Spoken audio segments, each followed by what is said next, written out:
Thank you, Carol. I'm hoping when I flip over this that my speech is still inside. It is. Thank you for that kind introduction. It is certainly an honour and a pleasure to be here tonight and to be given the opportunity to address you this evening. Before I move on to tonight's sort of topic of discussion, I just wanted to take a moment to acknowledge the work of Major Kenneth Beaumont. Obviously, Carol has mentioned it. It's the Beaumont Lecture, and that's in whose name we're gathered here tonight. As you all know, Major Beaumont was a key figure in aviation law from 1924 until his death in 1965. Played a major role in legal committees for IATA and ICAO over 20 years, including being president of the Warsaw Convention in 1929 and the Warsaw Conference in 1929 and the Chicago Conference in 1944, two fundamental moments in international air law. From a personal perspective, I came to aviation law somewhat accidentally when, as a young lawyer, I was sent halfway across the world to work for a small but up-and-coming Middle Eastern airline based in Dubai.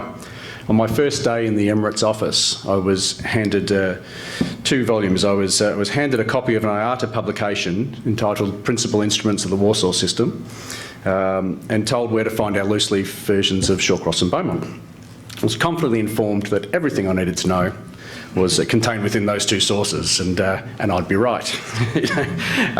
Obviously, both of those fundamentally based upon the work of Major Beaumont. At the time, our claims work was also done by Beaumont and Son, so picking up on Carol's comment there, I unfortunately am old enough to remember, but I've crossed a line. But even for a young Australian lawyer working in the Middle East, there was a strong connection to the work of this pioneering aviation lawyer. So moving on to the topic of tonight's lecture. I welcome the opportunity to be here to speak to you all about the open skies debate that we've all heard so much about. Well, I assume you've heard about it. I've heard an awful lot about it for the last 12 months. Since the publication last year of the 55-page white paper by the 3 US legacy carriers, Delta, United and American Airlines.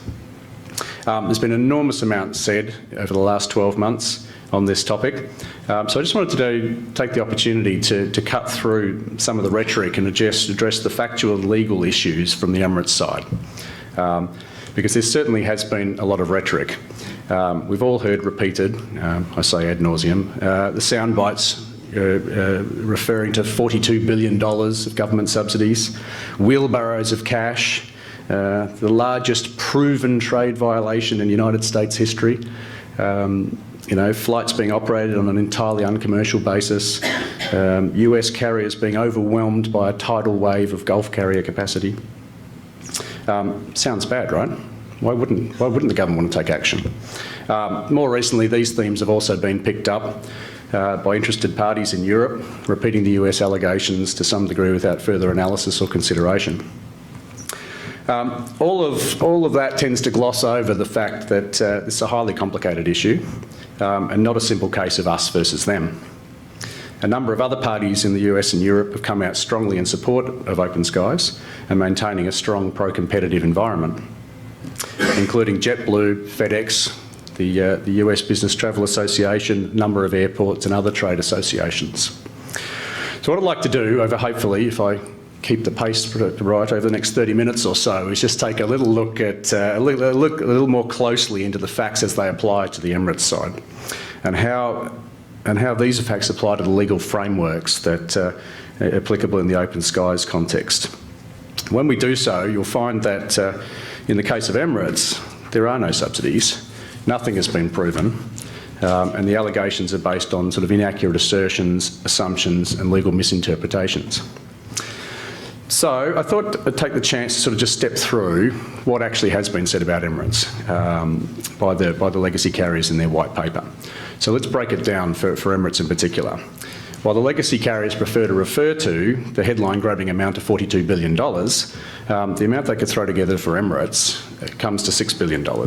This is allegedly made up of $2.7 billion in government assumption of fuel hedging losses, $2.3 billion in subsidised airport charges, $1.9 billion from union bans resulting in below-market labour costs, unquantified allegations of related party transactions at less than adequate remuneration, and a grab bag of other miscellaneous allegations of unfair advantage, either through local regulation or taxes or legal or regulatory frameworks.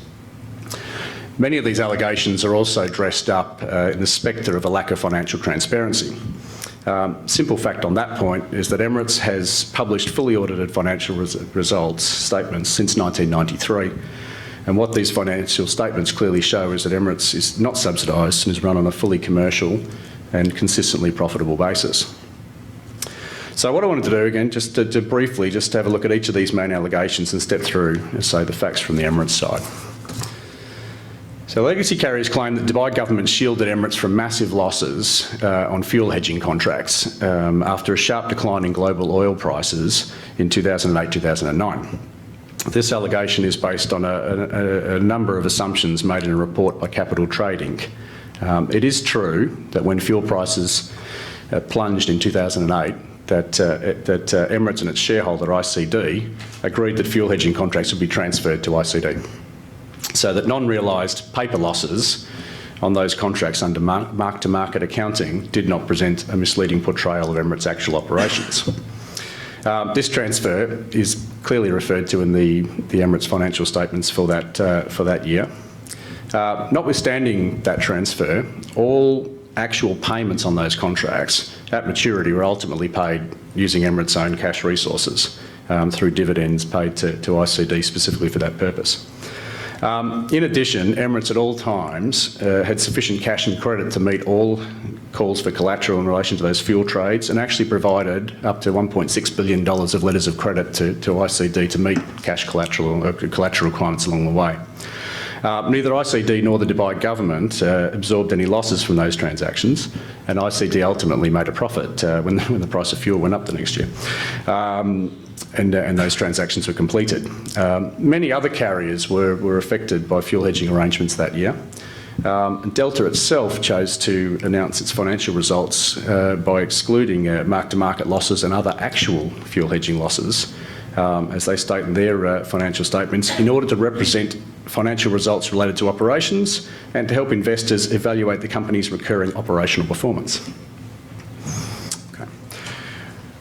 One other of the more often repeated, especially more recently, more repeated claims is that Emirates receives goods from related parties at less than adequate remuneration.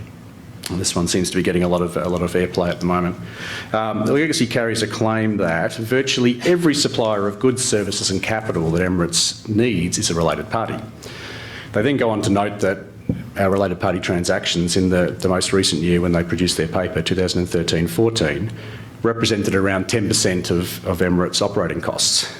So notwithstanding the disparity between virtually every and 10%, the core allegation here is based on no actual facts. The logic behind this claim goes a little like this. Emirates does not state in its financial statements that its related party transactions are at arm's length. Therefore, Emirates' related party transactions are not at arm's length. It's as simple as that. The actual accounting standard doesn't require you to state whether they are or aren't. It just says if you do state they're at arm's length, you need to have it audited.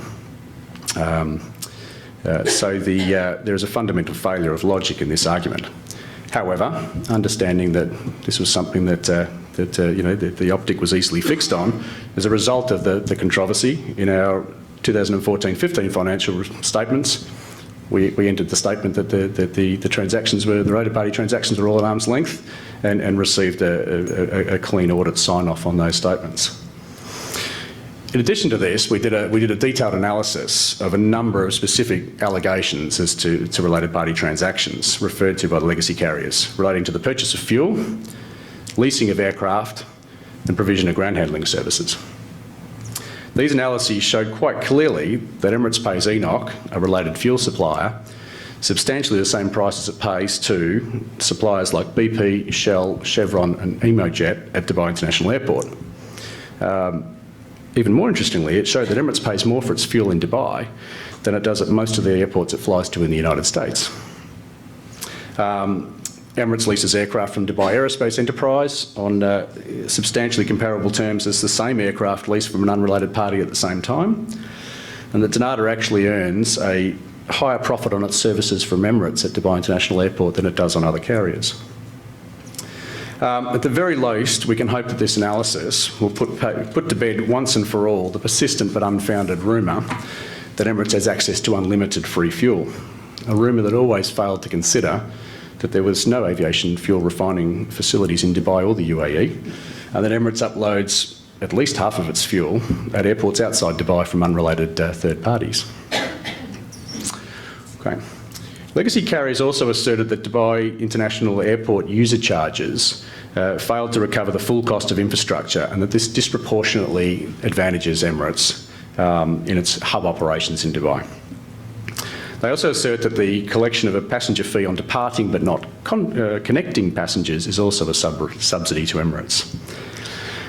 The fact here is that the Open Skies Agreement does not requires that user fees are just, reasonable and non-discriminatory, and shall not exceed the full cost of providing the appropriate facilities. As clearly said in our response to the white paper, user charges at Dubai International are applied on a non-discriminatory basis through a transparent tariff setting process.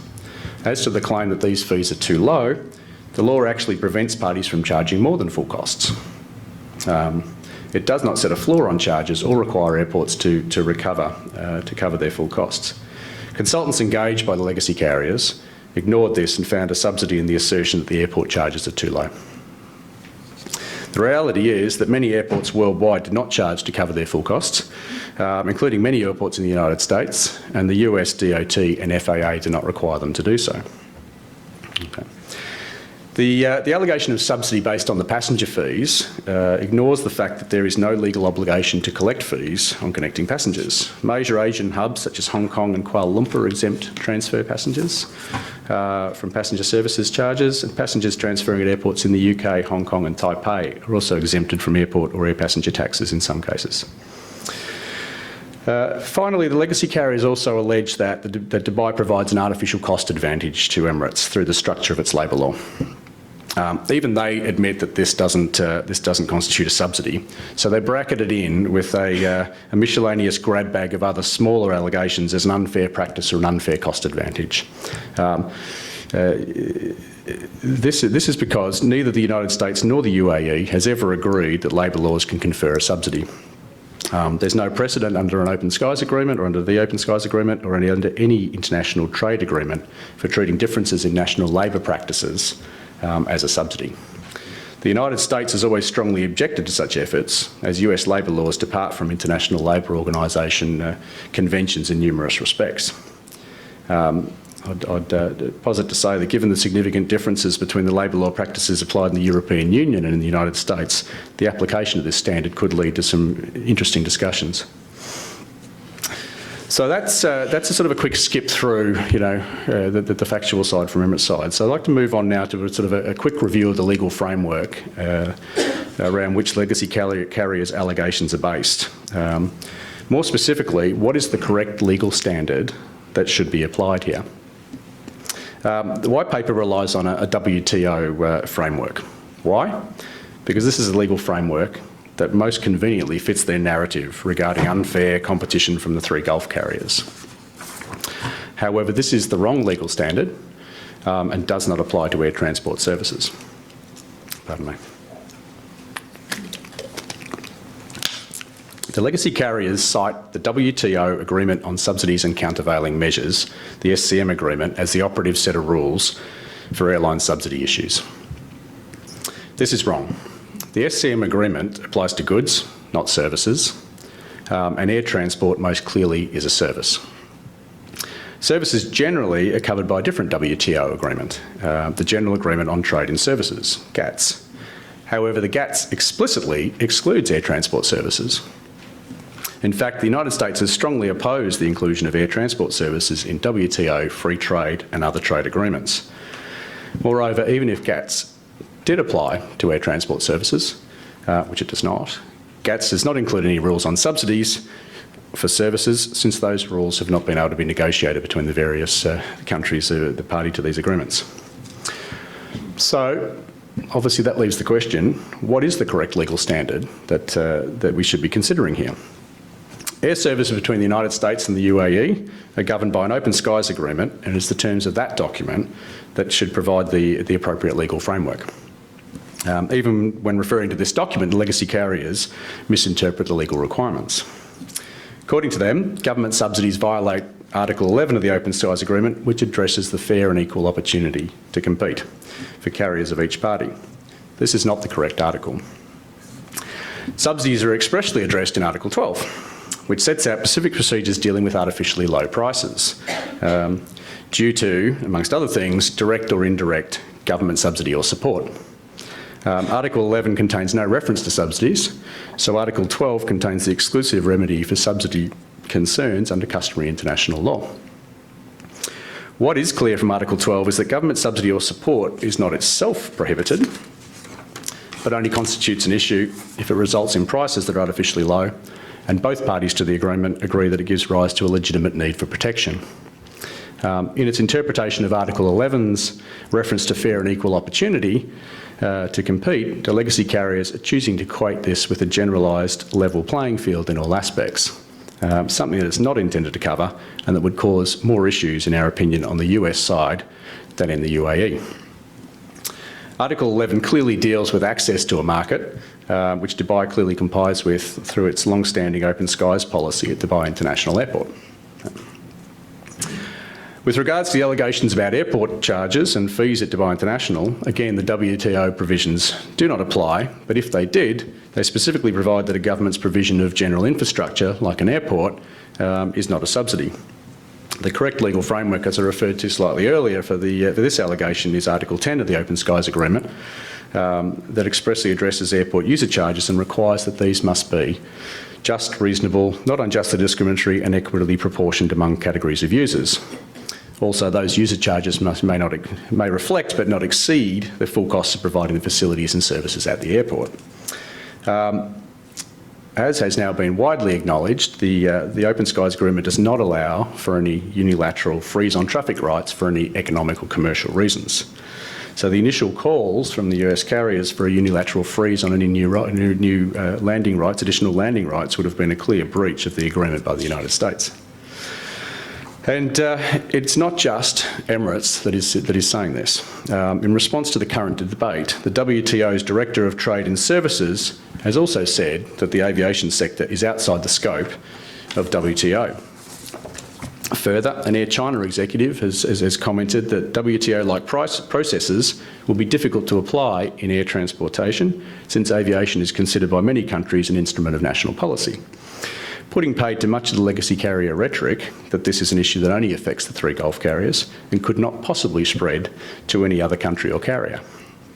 Again, from the WTO, applying these frameworks to aviation would require major changes to many national stances, including US and European limits on foreign ownership of airlines. Those restrictions would need to be lifted as they don't comply with global trade agreements. Another critical element of the debate is the fact that there has been no harm caused here, either to the broader objectives of open skies or to the individual legacy carriers themselves. Even if WTO legal standards are applicable to the case, the legacy carriers would have to be able to show that there was actual harm arising from the alleged subsidies. This they can't do on a number of grounds. The most obvious of which is that the three US carriers are making record profits. Their record profits announced last year, when all of this started, have been backed up by even greater record profits in 2015. Each of the three airlines have variously produced record results, record financial performance, and results up 50% versus previous records set in 2014, amounting to a combined net income of $16.7 billion for 2015. These are not airlines that are suffering harm in the current environment and in need of any further protection from competition. The argument that Emirates is harming the US legacy carriers rests largely on their claim that the US carriers and their joint venture partners have lost market share on a number of regional routings, some generalised statements about unsustainable capacity growth on our side, and an argument that Emirates diverts traffic rather than stimulates it. We undertook a significant amount of analysis. Obviously, there was economists on all sides on these issues, and the detailed results of this I obviously won't go into. We need a lot more time than we have, but they can be seen in our response document. One of the key observations I guess I would make is that using market share of criteria for harm can be deceptive, or is deceptive. Firstly, it relies on the premise that the legacy carriers are entitled to maintain their historical share of a market in the face of competition, and that any reduction in the market share is because passengers are being stolen from them. Secondly, it's also possible, if you think about the maths, to lose market share in a growing market while still growing your business in absolute numbers.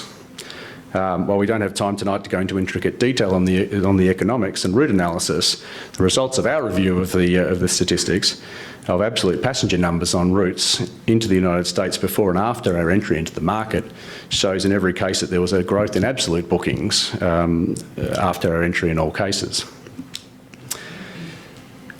I also want to make mention of one specific route, obviously, that has received, you may recall, has received a disproportionate amount of attention, which is our Dubai-Milan-New York service. This particular service was subject to litigation in Italy in 2013, which eventually supported the Italian government's grant of these rights to Emirates. As part of the open skies debate, Delta has repeatedly attacked our exercise of these fifth freedom rights as somehow being contrary to open skies principles, and claiming that these rights are outdated in the age of long-range aircraft and were never intended to be used the way that Emirates does. This entirely ignores the fact that Delta and United both exercise fifth freedom rights via their hubs in Narita, Japan, in their trans-Pacific operations, and other carriers such as Air New Zealand and Singapore exercising fifth freedom rights. The broad statements that this route can't possibly be economical also ignores the fact that there is a significant increase in bookings from Milan to New York in the 9 months following us, immediately following our commencement of these flights. And the legacy carriers and their JV partners themselves enjoyed a 46% increase in overall bookings during that period. So while the carriers present impressive sounding figures, there is clearly no harm being inflicted. They all enjoy strong antitrust immunised alliances in their transatlantic routes, delivering customers to their European JV partners and strongly protected domestic markets. Far from being overwhelmed by Emirates and the other two Gulf carriers, they're enjoying record-breaking profits that any airline in the world would be happy with. There's a lot more that can be and has been said about the benefits, unfair or otherwise, that the US carriers enjoy at the hands of their own government. I don't intend to go into any of that this evening or any details on that, as the intention was to focus specifically on what has been said about Emirates and the allegations against Emirates. All I'd like to say here is that if these various benefits and advantages are not subsidies in the hands of the US carriers, as those airlines have insisted, then how could the same or substantially similar alleged benefits or advantages be subsidies in the hands of Emirates? So, where to from here? A few final observations that I'd like to make. A vast majority of countries with open skies agreements with the United States had government-owned carriers or carriers that received government support at the time that the US entered into open skies agreements with them. I understand it's close to 85% of countries who are in that situation.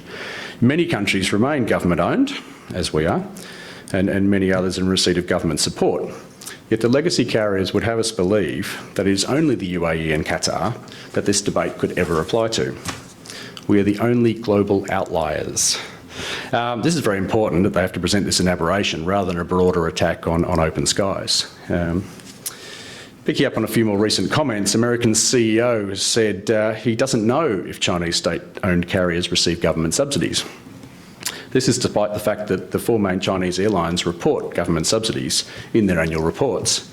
He refers to the imbalance of US flights to the Gulf compared to Gulf flights to the US and says that the Chinese flight balance is different.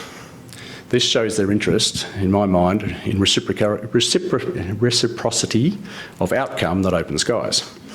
Again, this clearly shows the attitude that Emirates is as a carrier that is deemed to have grown beyond what is our market.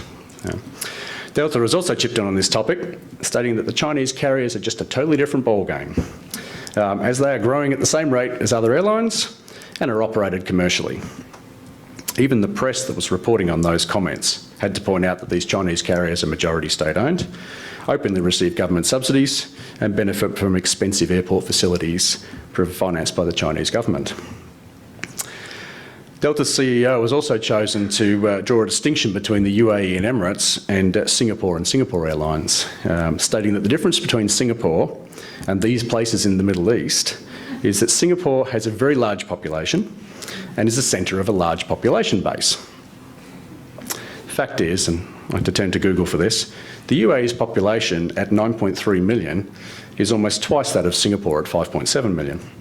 And Dubai is both within a 4-hour flight of 1/3 of the world's population and an 8-hour flight of 2/3 of the world's population. Again, the facts are as much a victim in this campaign as the consumer is. So the question remains, have we heard all this before, and are we going to hear it again? I'm sure there were similar protests when KLM dared to pioneer its hub model and grow beyond its Dutch home market. Let me also take you to some comments made on 14 January 1984. The chairman is annoyed by suggestions that SIA's commercial success is not real, that the airline enjoys subsidy from the Singapore government. Skipping forward to 10th of December 2005, also sees Singapore Airlines again, rejecting comments by the Australian Prime Minister that SIA has an advantage of unfair government subsidy. April 2009 sees Cathay Pacific complaining of government financial support for 80% state-owned Air New Zealand. Yet the 3 US legacy carriers would have us believe that the only 3 airlines in the world possibly affected by this issue are Emirates, Qatar and Etihad. The issue of airline ownership and competitive advantages, whether natural or artificial, is a much more complicated one than that, and is very hard to reduce just an us versus them equation. So the bottom line here for Emirates is that Dubai has operated a wholly open skies environment since well before the creation of Emirates. And Emirates has had to grow its business from the start in this highly competitive background. It is done through the provision of world-class customer service and effective use of a long-haul to long-haul business model, utilising its geographically advantageous hub in Dubai. Emirates is not government subsidised. We're fully financially transparent. We're run on a fully commercial and consistently profitable basis, and our operations are conducted wholly in accordance with the terms of the US-UAE Open Skies Agreement. Thank you for your attention tonight, and thank you for the opportunity to come and address this very honourable crowd.